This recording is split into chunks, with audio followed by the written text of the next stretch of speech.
Hi, everyone. Awesome. Hi, everyone. Excited to be live today. Some general housekeeping for this live Q&A webinar that we'll be hosting today with Joe Leo. We will be conducting it in a Q&A format. So I actually will be asking Joe questions. I won't be standing here the whole time. So you'll know who's asking the questions. If you have questions as we go along, feel free to enter them into that chat box over on the right-hand side of the screen. You can ask your questions as we're going through our regular Q&A, and Joe will try to answer them throughout our talk today. This should run for about 30 minutes, so ideally the exact time of your lunch break.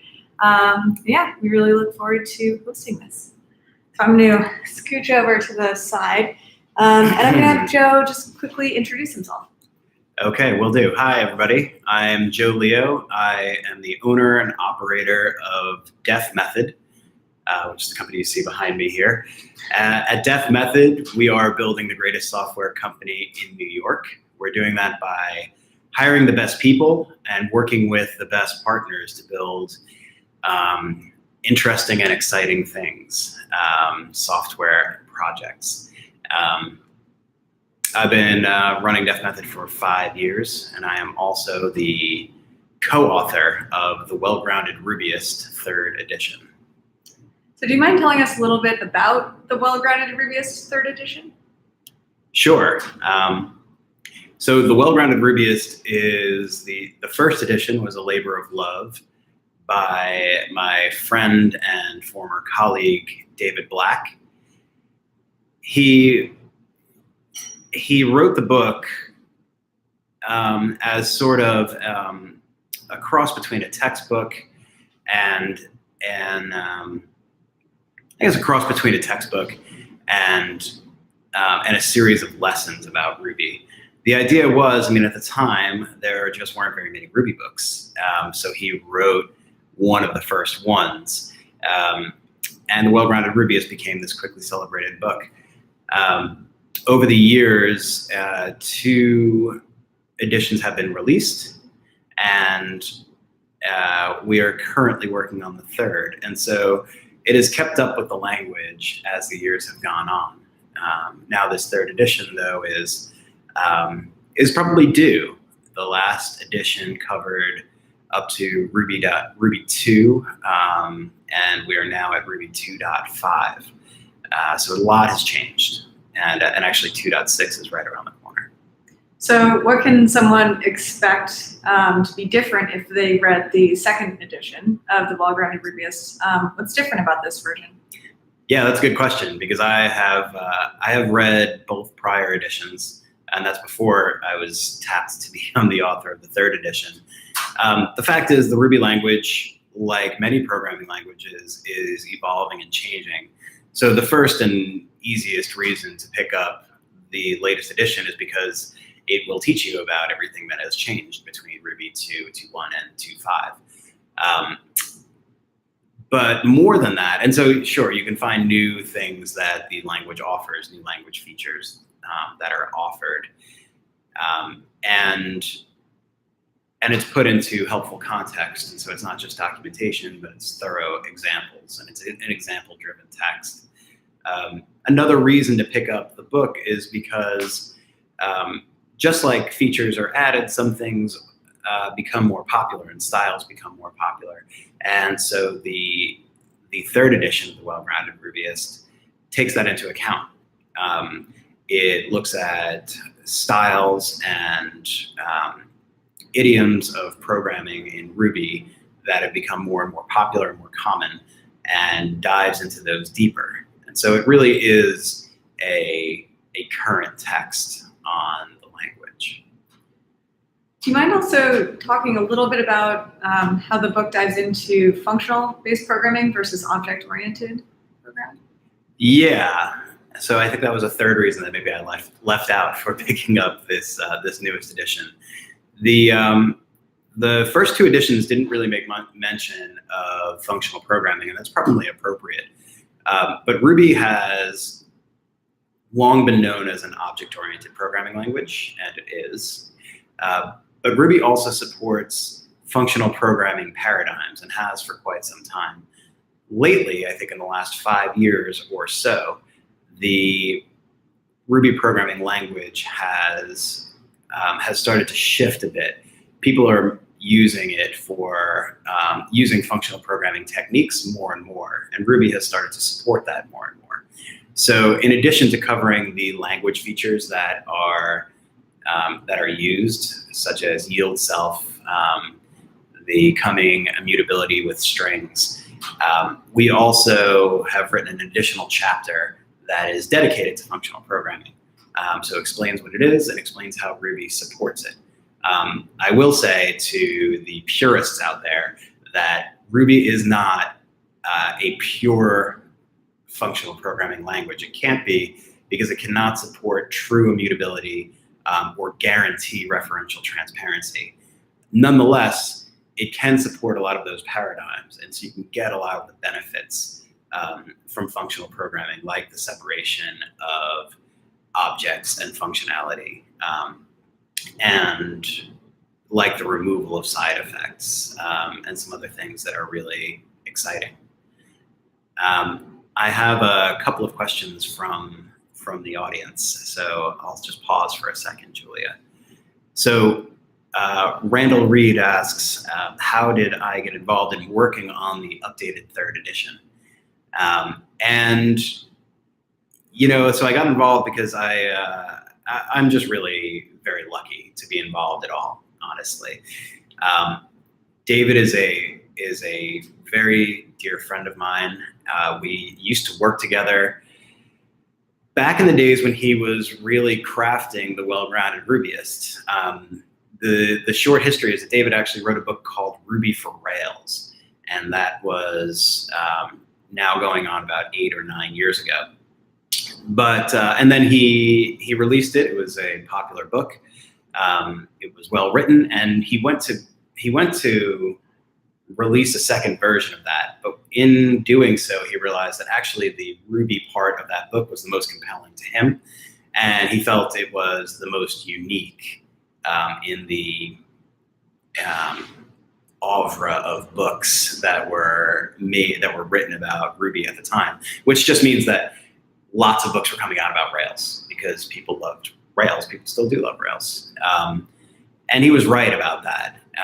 So he very smartly said, okay, I'm going to reposition the next book. Instead of just calling it Ruby for Rails Volume 2, I'm going to take out the Rails references. I'm going to double down on Ruby and call it the Well-Grounded Rubyist. So that's important because when that book was released, the Well-Grounded Rubyist, I had just started working with David. In fact, I think it was released just a few months before I started working with David. And David was everywhere. He was at conferences. He still is. He's speaking at conferences. He was running a consultancy where he was teaching Ruby. And so he was one of the very few, teachers of Ruby. And he lived kind of close by. He lived in the tri-state area near where I did. And so my other former colleagues and I started working with David and would try to kind of hide the fact that we exalted him as sort of a Ruby hero. Be working with him all day and then going home and reading his book and being like, hey, did you hear this? Or did you hear what David said about this thing or about this feature? So I imagine David didn't forget that, and he went on and released yet another version of the Well-Grounded Rubyist. And so he had written 3 books essentially about this. And at some point he realized, okay, the industry needs an updated version of the Well-Grounded Rubyist, but I'm not the one that's going to write it. David did not want to do it again. He is a writer. I am certain that he is, if he's not now, then he will be soon, working on something else great. But he wanted to retire from the Well-Grounded Rubyist. And so he reached out to me. And I can say that I was flattered and still am to this day. And I'm just incredibly grateful to get the opportunity to work on it. I feel like I'm standing on the shoulders of a giant in the industry. And the fact that I can offer just a little bit more than was offered previously is incredibly gratifying. I also have a question from Randall Reed. Is the Well-Grounded Rubyist more appropriate for a beginner Ruby programmer or someone with more Ruby experience? I'm going to be honest with you and tell you that the jury is out on that. We market this book to beginners as well as intermediate to advanced programmers. And certainly when I read the book the first time, I was a beginner. I was a junior developer, both in title and in knowledge. And I knew a little Java. I knew nothing about Ruby. And I learned Ruby from reading the Well-Grounded Rubyist. So it is for beginners. However, I have also gotten some feedback that I really value from people reading the book, saying, hey, you know, if all you have is HTML or CSS, if you've never really worked with any other programming language, then this could be a difficult first book. So I respect that. I would still encourage you to take it for a spin. It really is one of the few books that is so example driven, yet covers the library in such a meaningful way that that even as a beginner, I think it can really be valuable. Actually, I might jump in there with Sure. a question then. So as a reader of the book, what could you expect to get out of the book after reading it? Yeah, that's a great question. So, and that's a question that my editors asked me to answer, right? What can the reader do after they're done reading this book? And the answer is that you can write Ruby programs. You can go from, you can write them, you can design them, you can read them. You can dive into a framework like Rails or Sinatra or any of the other popular frameworks. This is not a step-by-step guide for Rails. This is a Ruby guide. In my opinion, learning this book helps you navigate the web frameworks that are out there, the gems that are out there, all of the other pieces that are out there, much better than any guide to a specific gem or framework or library. We have a couple of other questions.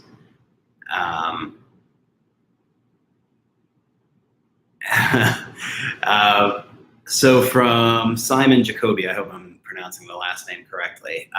Before I recently came to Ruby, I was writing a lot of Haskell. Now everything that I write in Ruby feels flimsy because I'm missing the type checker.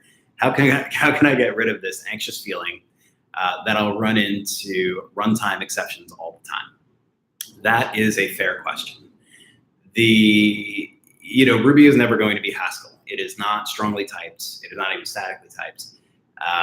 And as I mentioned before, it is not a pure functional programming language.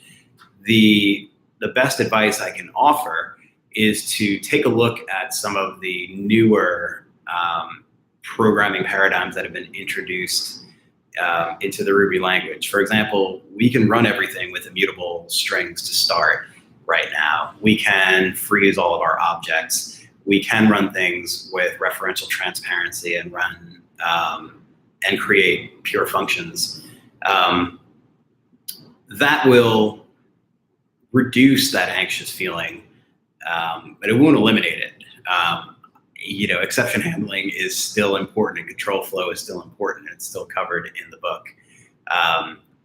But it's an interesting conversation, an interesting aside from somebody who comes from a language like Haskell. It's the kind of thing I'd like to kind of continue. So maybe we can chat after this. I have a question from Paul Stefan Ort. What place did the previous editions have for you in the Ruby literature alongside other books? So that's a great question. It was, I think when it first came out, the only two books I can remember being as kind of vaulted that everybody would read are the Pickaxe book, the Dave Thomas Ruby book, and the Well-Grounded Rubyist. The Pickaxe book is a textbook in the purest sense of the word, because it really was, and I guess is, documentation for Ruby. When documentation for Ruby really was hard to find. Ruby was not always such a popular language. And so this was a book that helped you learn Ruby, helped you even write Ruby. So I think that was probably one of the most important books ever written on Ruby. I think the Well-Grounded Rubyist is up there with that because it started to combine. Now it came afterwards. So, Dave Thomas is credited with being the person who popularized Ruby in America. David Black joined the Ruby community pretty soon after that. And so he got a little bit more experience, a little bit more of an introduction, and benefited from the people who came before him, and then was able to take that information and put it into this text that is more example driven, and that is more conversational. So I think those two are the top. I think the other books that I read, I read Rails books as well. This is something that, I guess, I don't know if this is how people learn programming languages and frameworks today, but back then, this is how you did it. I would read a Ruby book, and then I would read a Rails book, and then I'd read a Ruby book and a Rails book. And I would alternate because I was learning Ruby. I was programming in Ruby on Rails every day, and I was kind of thrust into that. And I needed to swim, and to keep me afloat, I would learn a little bit of the underlying language, and then I'd learn more about the framework, and then go back and forth. And I still suggest that back and forth. Maybe it's not books, maybe it's blogs, maybe it's talks. There are so many resources today, but I think that was a good way. So I remember the Rails way being a big influence as well.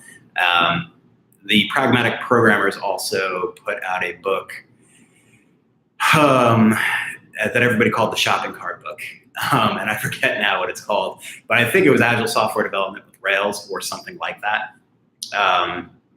That was also a great one, and I think they are still coming out with those books. I have a question from Benjamin Gross. So when writing a book about a changing language, how do you decide at what point to stop addressing new language features? That's a great question. I cheated a little bit because I know from history, at least, that Ruby releases, they release a point release every year on Christmas Day, typically. So Ruby 2.5, Ruby 2.4, Ruby 2.3, they were all released on Christmas Day. They're a year apart, and typically 2.5, typically the odd numbers have many more language features and changes than the even numbers. And that seems to be the case here too. So new features are being added, but not for Ruby 2.6, but not at a startling rate. So the things that I have had to focus on since Ruby 2.5 was released officially has been much less. So I would recommend continuing that. But to be a little more specific, since I knew that this was going to cover a particular version, what I would do is if something seemed really important, I'll make a note of it. One thing that I think is important is that yield self is going to be renamed to then, T-H-E-N. I think that's important because I think yield self is actually going to start being used a lot. And so you can't, but if you just fire up Ruby 2.5, you can't use that keyword, you'll get an exception. And so I just write all about yield self, and I put a note in the book that, look, this is coming and you should expect this. Same thing goes with immutable strings. That is actually not going to be standard until Ruby 3, but it's such an enormous change that it deserves some treatment in this book, because you can turn it on, it's optional, and because it's going to be the way that we write programs over the next couple of years. Okay. We still have time, right? Mm-hmm. Yep. Okay. So from Paul Stefan Hort, how do you approach the challenge of teaching a language, Ruby, while navigating programming paradigms parenthetical small talk style messaging, for example, and practices, system design, refactoring techniques. Yeah, that's a great question. In short, you have to choose your battles. I get a lot of well-meaning feedback. By the way, I get feedback because there is a Manning Early Access edition. It's called the Me App, or the Meep, as Julia likes to refer to it. I'd probably give either one. I think calling it a Meep is more fun. But the Manning Early Access edition is available right now. And if you get it, you can send in your thoughts, your feedback, and in every case I've gotten those, I've responded to it, and it's made the book better. So when I say I'm getting feedback, I really mean I'm getting feedback in real time as I'm writing the book. Some feedback I've gotten has been, hey, you should mention this because it's a best practice. And that feedback is valid. It is also somewhat argumentative. Some people may think it's best practice. Some people may not. Jeff Gia, who is a great employee of mine, says that the term best practice should never even be used. There are just better practices than others. That's also valid. But moreover, diving into best practices for how to use each language feature would make the book even longer. And it's a long book. And so I do have to pick my battles. System design. So I try to write with an eye toward system design, with at least letting people know that, hey, this little bit of code that you're seeing right here often is going to be presented in a much larger system, and you have to consider other factors. But I may not necessarily dive into those factors. There are some exceptions. We do have some long-running examples in the book where we could start to talk about at least programs, if not full systems, but at least programs where we can say these things are happening, and if we change the program in a certain way, it will cause other things to happen, maybe side effects, maybe exceptions, and so we try to balance it. I guess a shorter way to say that, Paul, is that it's hard. We do the best we can. I have one question Yeah. to dive in. What differentiates Ruby from other languages out there? And for example, if we have someone from a boot camp on the call who's learning a different language, why should they learn Ruby as well? Okay, so the first question is how is Ruby different from other languages? And the second is, why should someone learn Ruby as an additional language if they're learning an alternative language currently? Okay, yeah, both good questions. The Ruby is different. First of all, it's different from many other languages because it is a dynamic language. It is not strongly typed, and it is often thought of or regarded as one of the most expressive languages. So what does that mean? It means if you are writing Java or C#, Ruby is going to look and feel quite different. Ruby is not compiled like those languages or like many other languages. It's interpreted at runtime, which means that it can afford to do things like eschew type checking and allow people to write code faster. And I guess what I mean is it can be more terse than many other languages. There are ways that it can be. I guess where some people may see plenty of boilerplate in some of those traditional languages, Ruby does away with all of that. Now, it's not the only language that does that. Python does as well. Haskell and Go, to name a few others, do that as well. But Ruby is generally still thought of as being the most expressive of those, which says something.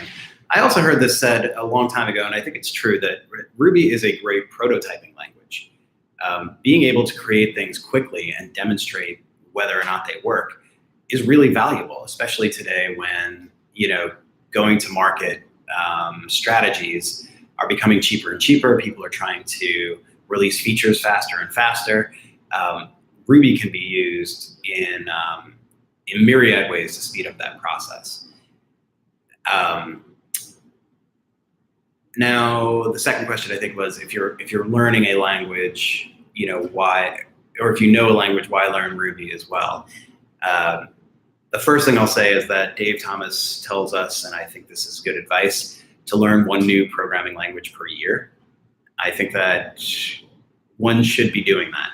If you're going to learn a new language anyway, which you should probably be doing, and the reasons are endless for doing that, but among them are just it will make you understand your current language better. That's often a really good reason that people go and learn another language. It's so that they can go and figure out how to write in the language they love even more, or the language that they have to write for their work even more. Another really great reason to learn Ruby, whether it's your first or your second or your third language, is that, and I still believe this is true, I think that Ruby has the best and most supportive programming community in the world. And that accounts for more than just, making you feel warm and fuzzy. Although it does do that, you can learn Ruby in the comfort of many, many welcoming community members. But it means something else. It also means that people are willing to give back. So Ruby has gems, which are just libraries, extensions, and it has one of the most extensive open source library collections available, if not the largest. And that's not by accident. It's because people have loved Ruby so much and have created these things, and then they want to be able to release them and give them back to the community.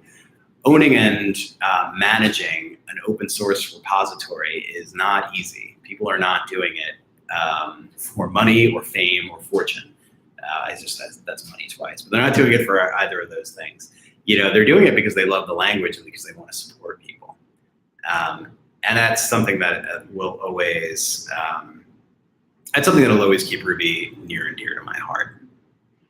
So we probably have time for about one more question. Oh yeah? Okay. So pick a good one. Okay, well I want to get to Frank Hernandez because he asked what advice I have for new Ruby developers. In other words, getting their first job, etc. And I like this question because I'm very sympathetic to it. I was a brand new developer at one time, and I had to work really hard to get my first job in programming. And of course, things have shifted over time and only made it harder. The first thing I can advise is that if you're new and you haven't worked yet in a software engineering job, there are tons and tons of free resources out there. You can start there. You can start with this book. Obviously, it is not expensive. And but I think the key thing is to find some way to continue to write programs and write every single day. Write programs every single day. See if you can do it for an hour or an hour and a half. Do that for a couple of months. And the reason I suggest it is because programming is not for everybody. Many people can learn it, but it can be a grind. It can be incredibly frustrating. It can be isolating. We don't want it to. I guess we who love the programming don't necessarily find it to be that way, but you might. And I think it's important to see if you have the constitution for it, even if aside from whether or not you have enough intelligence, and the fact is that many people do, but the temerity to continue doing it is important. Observe yourself at times when things are not going well. If you can't find the answer to a problem, do you find yourself getting really frustrated, or do you find yourself sort of relaxing and trying to find the solution? Do you find yourself sort of curious about why you're in this position? And I think what I found from teaching Rubyists is that the people who stay relaxed and focused through the things that, through kind of technical challenges that others find really frustrating, tend to do the best. Okay, and then really quickly, I'll wrap up by saying, in looking for a new job, in Ruby, there are thousands and thousands of Ruby jobs.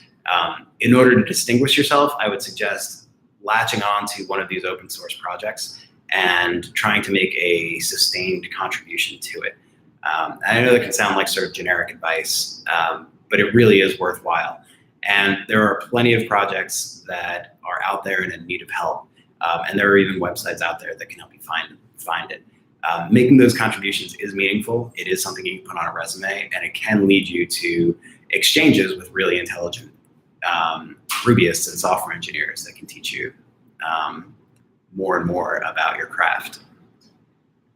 Great. And for those of you who have additional questions, Joe will try to get back to you with answers to those as well. So don't worry, those will not go unanswered. But Joe, how can I go about getting the Well-Grounded Rubyist now? And is there a discount code? There is a discount code. And so you can get the Well-Grounded Rubyist right now. There is a link on the bottom right of your screen right now if you open up the chat. You can also use Rubyist 3 DM right now and get 40% off. Like I said, the book is out right now in Manning Early Access Edition, and the print edition will be available not too far from now. Also, just a note: if you already are subscribed and you already are getting the Manning Early Access Edition, we are going to come out with all 16 chapters are available live online. We are going to come out with at least one more update to those chapters. Based on some of the feedback that I've received, which has all been, fantastic and has helped me to make a better book for the community. Awesome. Thank you so much, Joe. And thank you everyone who joined. Sure thing. Thanks everybody. And great to chat. If you'd like to contact me online, you can do so. You can find me at joe@deathmethod.com. Or on Twitter @jleo3. Thanks. Go read the book. Okay.